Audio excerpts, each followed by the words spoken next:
SWBS. 여기는 진리의 소리, 젊음의 소리. 서울여자대학교 교육방송국입니다. 그럼 지금부터 9월 3일 화요일 저녁 방송을 시작합니다.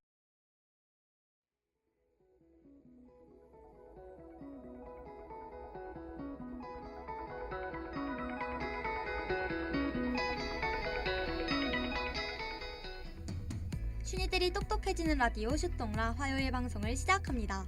안녕하세요, 이다빈입니다. 안녕하세요, 김주원입니다.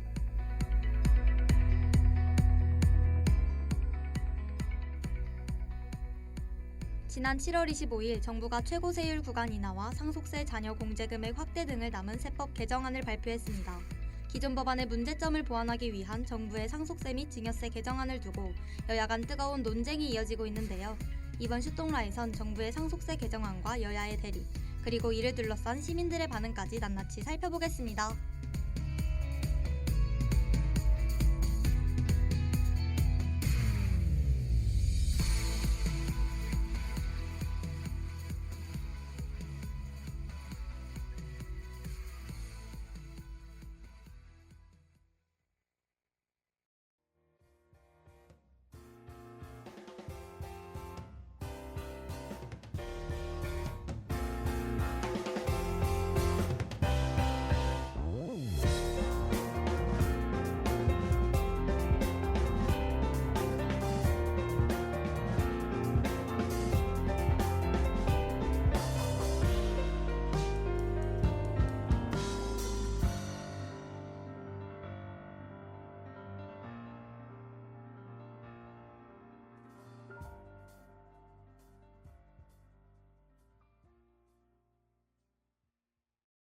최근 뉴스를 보니 정부가 상속세 개정안을 발표했다고 하는데요.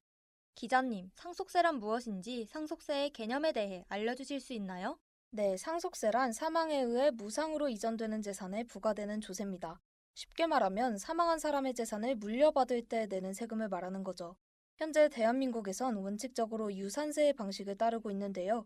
이 방식은 사망자가 남긴 재산이 얼마인지에 따라 세율이 결정되고 그에 따라 납세자가 내야 할 상속세가 계산되는 방식입니다. 그렇군요. 그런데 기자님, 제가 알기론 유서의 유무에 따라 상속받을 금액이 달라진다고 들었는데, 사망에 의해 무상으로 이전되는 재산은 어떤 방식으로 결정되는 건가요? 네, 유서의 유무는 상속에 있어 매우 중요한 요소인데요. 유서가 있는 경우 피상속인의 유언으로 재산을 어떻게 분배할 건지 정확하게 지정할 수 있습니다. 다만 유서가 없다고 해서 상속이 불가능한 것은 아닙니다. 유서가 없을 경우 민법에서 정한 법에 따라 상속인들이 재산을 나누게 됩니다. 아, 사망에 의해 무상으로 이전되는 재산은 유서의 유무뿐만 아닌 다양한 요소에 따라 결정되는 거군요. 그렇다면 혹시 상속세를 감면해주는 제도는 없나요? 있습니다. 상속세를 내야 할 금액을 줄여주는 공제제도가 존재하는데요. 현재 대한민국에선 필요 요건 없이 기본적으로 적용되는 기초공제, 사망하여 재산을 물려준 사람과 재산을 물려받은 사람의 관계에 따라 적용되는 인적공제 등이 있습니다. 이외에도 장애인 공제, 금융재산 상속공제 등 다양한 공제제도가 마련돼 있습니다. 그렇다면 기초공제는 모든 상속에 기본적으로 적용되고, 인적공제엔 배우자 공제, 자녀 공제 등이 포함되겠군요. 생소했던 공제제도에 대해 어느 정도 이해가 된 것 같은데요. 자세한 정보를 더 찾아봐야겠어요.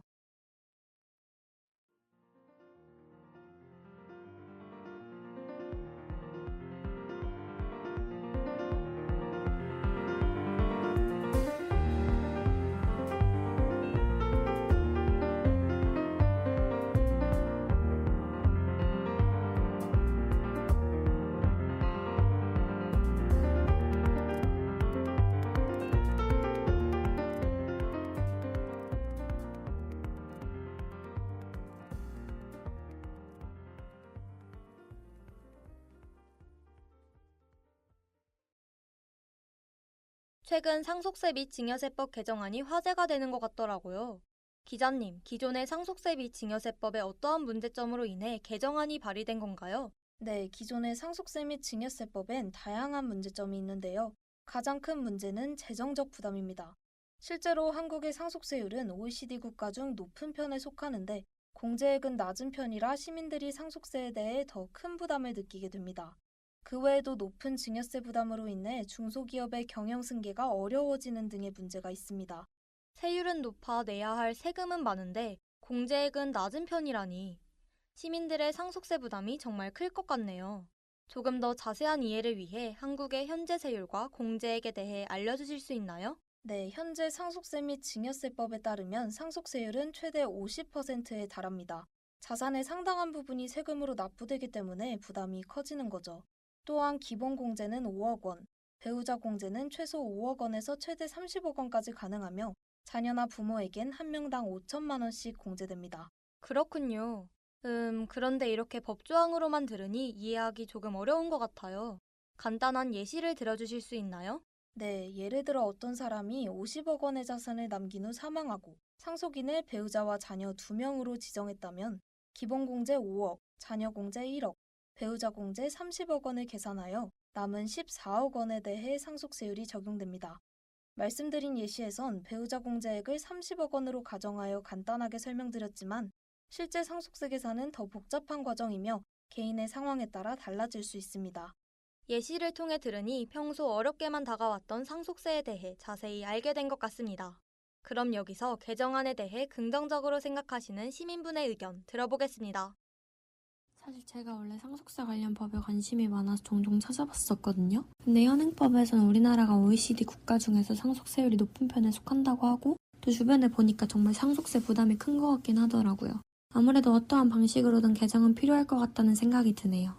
여야의 입장이 대립되고 있는 상황 같은데 논의를 잘 맞춰서 하루빨리 개정안이 확정됐으면 하는 바람입니다. 시민분께선 상속세 및 증여세법 개정안이 빠르게 확정됐으면 하는 의견을 가지고 계신 것 같네요. 기자님, 정부는 현행 법안의 문제점을 보완하기 위해 개정안을 발의한 것으로 보이는데요. 정부의 상속세 개정안에 대해 말씀해 주실 수 있나요? 네, 정부는 지난 7월 25일 상속세 및 증여세법 개정안을 공개했는데요. 상속세 개정안은 이 법안의 한 부분입니다. 개정안의 주요 내용은 상속세율을 10% 인하하고 자녀 공제율을 상향한 건데요. 이는 중산층과 다자녀 가구의 세부담을 낮추기 위한 정부의 조치로 보입니다. 25년 동안 손을 대지 않았던 과세표준과 세율을 조정한 거군요. 상속세율이 10%포인트 인하된다는 것은 50%였던 최고세율이 40%로 인하된다는 건가요? 네, 맞습니다. 정부는 30억 이상 재산 상속 시 50%였던 최고세율을 40%로 인하한다고 밝혔습니다. 또한 자녀 1인당 상속공제를 5천만 원에서 5억 원으로 대폭 상향했습니다. 5천만 원에서 5억 원이라니 변화가 정말 클 것 같네요. 개정안을 적용하게 된다면 기존 법안을 적용했을 때보다 납부할 세금이 줄어들 텐데 개정안의 효과를 체감할 수 있도록 구체적으로 설명해 주실 수 있나요? 네, 앞서 말씀드린 예시로 다시 한번 설명드리겠습니다. 만약 50억 원의 자산을 남긴 후 사망하고 상속인을 배우자와 자녀 2명으로 지정했다면 개정안에 따라 기본 공제 5억, 자녀 공제 10억, 배우자 공제 30억 원을 적용해 남은 5억 원에만 상속세율이 적용됩니다. 기존 법안보다 9억 원이 더 남게 되는 셈이죠. 그렇군요. 개정안이 적용되니 생각보다 더 많은 금액이 남게 되네요. 기자님께서 정부의 상속세 개정안에 대해 더 전문적인 견해를 듣기 위해 법률사무소 도율 장혜림 변호사님과 인터뷰를 진행하셨다고 하는데요. 함께 들어보시죠.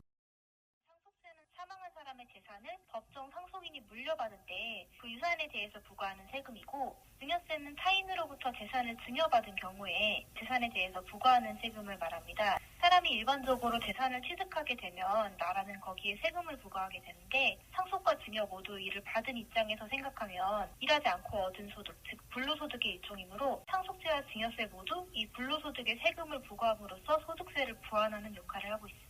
이번 개정안은 납세자의 세금 부담을 완화하고 상속 절차의 투명성과 효율성을 보완하기 위한 것으로 경제적 환경 변화와 고령화 사회 진입에 따른 재산 이전 문제를 보완하기 위해서 발의됐습니다. 2025년 1월 1일부터 상속이 개시되거나 증여를 받는 분부터 상속세 및 증여세의 최고 세율이 기존 50%에서 40%로 하향 조정됩니다. 상속세 자녀 공제 금액이 확대됩니다. 자녀 한 명당 인적 공제 금액이 기존 5천만 원에서 5억 원으로 상향됩니다. 증여재산 공제가 적용되는 친족 범위가 축소됩니다. 기존의 증여재산 공제를 1천만 원을 적용받던 친족의 범위가 6촌 이내의 혈족 및 4촌 이내의 인척에서 4촌 이내의 혈족 및 3촌 이내의 인척으로 축소됩니다. 이는 국제기본법상 친족의 범위와 일치시키기 위함입니다. 세대 주주 등이 보유한 주식의 할증 평가가 폐지됩니다. 혼인 시에 기본 증여재산 공제 5천만 원 외 추가 1억 원 공제가 이루어집니다. 이번 개정안을 통해서 상속 혹은 증여 시에 중산층들이 겪는 세금 납부 부담이 완화되는 영향이 있을 거라는 기대가 있습니다. 이러한 상속세 개정안에 대해 다양한 입장이 존재할 것 같아요. 특히 개정안에 대한 야당의 입장이 궁금해지는데요. 야당 측은 개정안에 대해 어떤 입장을 취하고 있나요? 야당 측은 정부의 개정안이 부유층에 혜택을 주어 사회적 불평등이 발생하고 세수가 줄어 재정적으로 우려가 된다는 등의 이유로 개정안에 반대하고 있습니다. 국민들이 내는 세금이 줄어 나라의 재정이 우려된다는 거군요. 아무래도 세수가 줄어들면 복지정책 등을 지원할 자금이 부족해질 수 있으니까요. 이에 대해 정부는 어떤 입장을 표명하고 있는지 설명해 주실 수 있나요? 네, 정부는 상속세 개정안이 단기적으론 세수 감소 우려가 있을 수 있지만 장기적으론 경제 활성화에 기여하여 전체적인 세수 증대로 이어질 거란 입장입니다. 특히 상속세 부담을 완화함으로써 기업의 세대 간 경영 승계를 원활하게 하고 이에 따라 투자 증가와 일자리 창출을 도모할 수 있다고 강조하고 있죠. 그렇군요. 이러한 여야 간의 입장 차이로 개정안이 쉽게 확정되지 않고 계속해서 논의가 이뤄지고 있는 것 같은데요. 그럼 여기서 개정안에 대해 부정적으로 생각하시는 시민분의 의견 들어보겠습니다. 사실 저는 정부 개정안이 확정되면 국민들이 내는 세금이 주는 거다 보니까 아무래도 나라 재정에 영향을 미칠 것 같아서 그래서 좀 걱정이 되긴 합니다. 어쨌든 정부의 개정안이 적용되면 단기적으로 세수 감소가 우려되는 입장이긴 한데 지금 현재 개정안에 대해 다양한 입장이 존재하고 그리고 또 논의도 계속하고 있으니까 기다려봐야 할 것 같아요. 나라에 긍정적인 영향을 미치도록 개정안이 발의되길 바라고 있습니다. 시민분께선 개정안으로 인해 발생할 문제에 대해 우려를 표하고 계신 것 같네요. 그런데 야당 측에서 정부의 개정안을 반대해 대안을 제시했다고 들었는데 맞나요, 기자님? 네, 맞습니다. 야당은 아직 공식적으로 개정안을 발표하진 않았지만 언론을 통해 입장을 전했는데요. 야당은 상속세 부담을 줄여야 하는 것은 맞지만 상속세율을 인하하는 것은 위험 부담이 크다는 입장입니다. 아, 야당 측은 정부의 상속세율 인하에 반대하는 것이네요. 그렇다면 야당은 상속세율을 유지하는 대신 국민들의 상속세 부담을 줄이기 위해 구체적으로 어떤 대안을 제시했나요? 네, 야당 측은 현행 최고세율 50%는 유지하되 일괄 공제액을 5억에서 8억 원으로 배우자 공제 최저한도를 5억에서 10억 원으로 상향하겠다고 제안했습니다. 즉, 아까 예시의 야당 측 주장을 적용한다면 약 4억 원의 상속세를 절약할 수 있게 되는 거죠. 이는 기본 공제액과 배우자 공제액의 증가에 따른 효과인 겁니다. 그렇군요. 개정안에 대한 여야의 추가 논의가 필요할 것으로 보이네요. 논의가 순조롭게 진행돼 상속세 개정안이 나라의 긍정적 발전에 기여할 수 있기를 바랍니다. 저도 그렇게 생각합니다. 앞으로의 논의와 협상 과정에서 여야의 정책이 어떻게 조화를 이룰지 시민들의 많은 관심이 필요할 것으로 보입니다.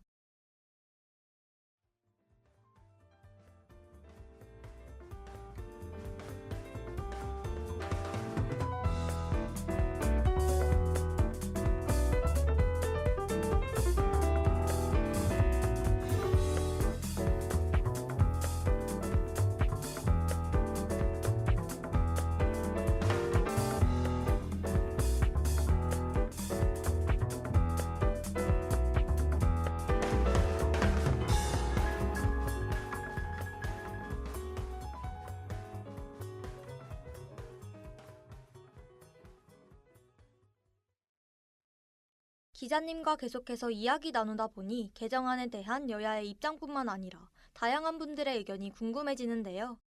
정부의 개정안에 대해 어떠한 다양한 의견들이 있는지 더 구체적으로 알고 싶어요. 네, 저도 찾아봤는데요. 경제학자들은 상속세 인하는 투자를 장려하고 기업 경쟁력을 강화한다는 이유로 긍정적 평가를 내리는 의견과 상속세 인하가 부의 불평등을 심화시키고 조세 형평성을 훼손할 수 있다는 우려를 제기하는 의견으로 나뉘고 있습니다. 역시 각자의 이해관계가 다르기 때문에 예상대로 다양한 의견이 존재하네요. 고액 자산가, 중산층, 일반 시민분들은 각각 어떤 입장을 가지고 계신가요?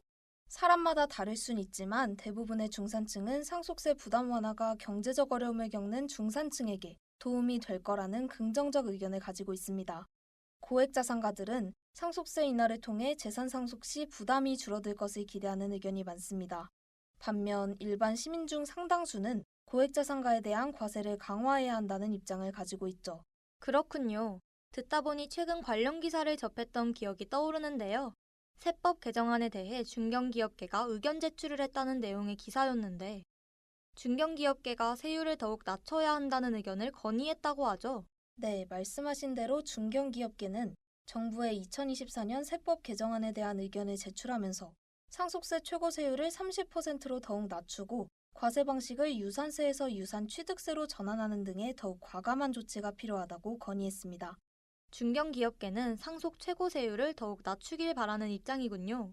이는 야당의 입장과는 다소 차이가 있네요. 이렇게 다양한 입장이 존재하고 의견이 좁혀지지 않고 있다는 사실에 대해 자세히 알게 된 것 같습니다.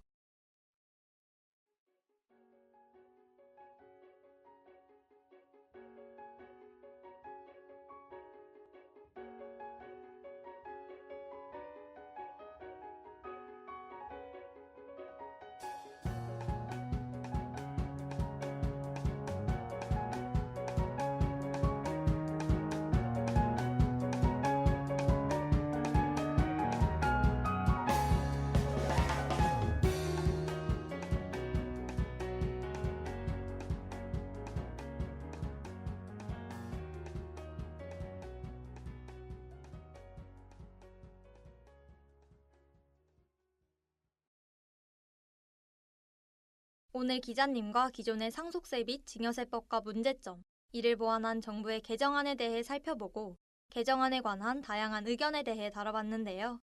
현재 논의가 활발한 시점이고 대한민국 국민이라면 누구나 관심이 있을 주제라 더욱 흥미롭게 이야기 나누고 유익한 정보도 얻은 시간이었던 것 같아요. 기자님은 어떠셨나요? 저도 그랬어요. 최종 개정안은 국회 논의 과정에서 다양한 변수에 따라 달라질 것으로 보이는데요. 따라서 관련 정보를 습득하고 개정안이 경제 활성화와 사회적 공정성 사이의 균형을 어떻게 맞추어 갈지 꾸준히 관심을 가지는 태도가 필요할 것 같습니다. 네, 그럼 오늘의 슈똥란 여기서 마치겠습니다. 유익한 주제로 또 만나요. 여러분 감사합니다.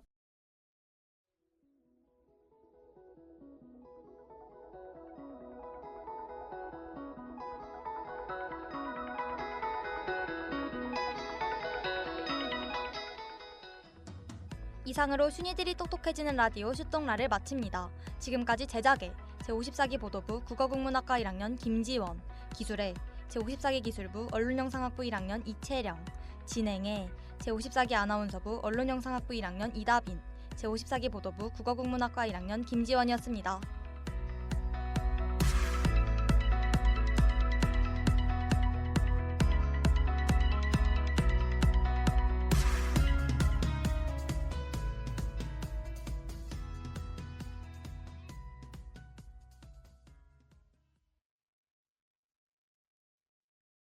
지금까지 여러분께서는 SWBS 서울여자대학교 교육방송을 들으셨습니다.